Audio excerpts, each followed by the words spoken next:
Start. बेटा question था हमारे पास, 2 पॉइंट है ए और बी। ए बी पॉइंट है जो क्या है 5 इक्वल पार्ट्स में डिवाइड है।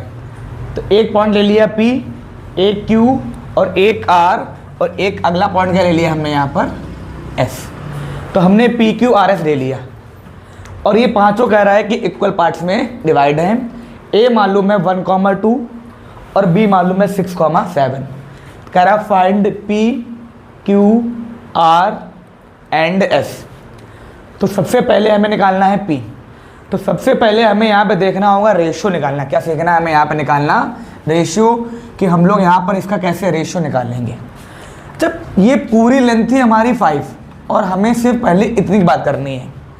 जब हम A से लेकर B की बात करेंगे तो हमारे पास M1 की वैल्यू आ गई 1 और इधर की ये वैल्यू हो गई हमारे पास 4। ये वैल्यू हो गई हमारे पास 4। तो हमारे पास M1 की वैल्यू क्या आ गई 1 और M2 की वैल्यू क्या आ गई 4। फिर जब हम Q की बात करेंगे तो जब Q की बात कर रहे हैं तो इधर वाले स्टेप में एक बढ़ाना है और उधर वाले में एक कम करना है। तो जब हम Q की बात करेंगे तो M1 क्या हो गया 1 से 2। तो जब ये एक बढ़ा तो M2 क्या हो गया एक कम। तो M2 क्या हो गया हमारा यहाँ से 3। तो Q के लिए M1 क्या हो जाएगा 2 और M2 क्या हो जाएगा 3। फिर जैसे R में बढ़े तो पहले एक स्टेप 1 से 2 हुआ, 2 से अब क्या हो जाएगा हमारे लिए 3 और ये 4 से कम हुआ 3 से कम हुआ 2। अगर हम S की बात करें तो क्या मिलेगा हमें 4,1। तो ये हमारे पास रेशियो आ गए M1 और M2।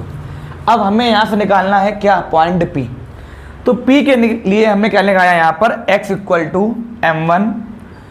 M1x2 M2x1 अपॉन में M1m2। अच्छा x1 कितना पता है हमारे पास 1 और M2 कितना पता है हमारे पास 4, x2 कितना पता है हमारे पास 6 और इसके बाद M1 कितना पता है हमारे पास 1 अपॉन में टोटल सम 4 बन जा 4 6 बन जा 6 प्लस 4 कितना हो गया हमारे पास 10/5। क्या मिला हमारे पास यहाँ से 2। इससे हमने y निकाला।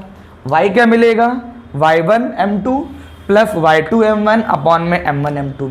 तो वो x1 y1 x2 y2 की वैल्यू तो फिक्स है, चेंज क्या हो रहा है m1 और m2। तो y1 की जगह पर y1 की वैल्यू और m2 की वैल्यू अब कितनी हो गई हमारे लिए 3। तो क्या रखा हम लोगों ने यहाँ पर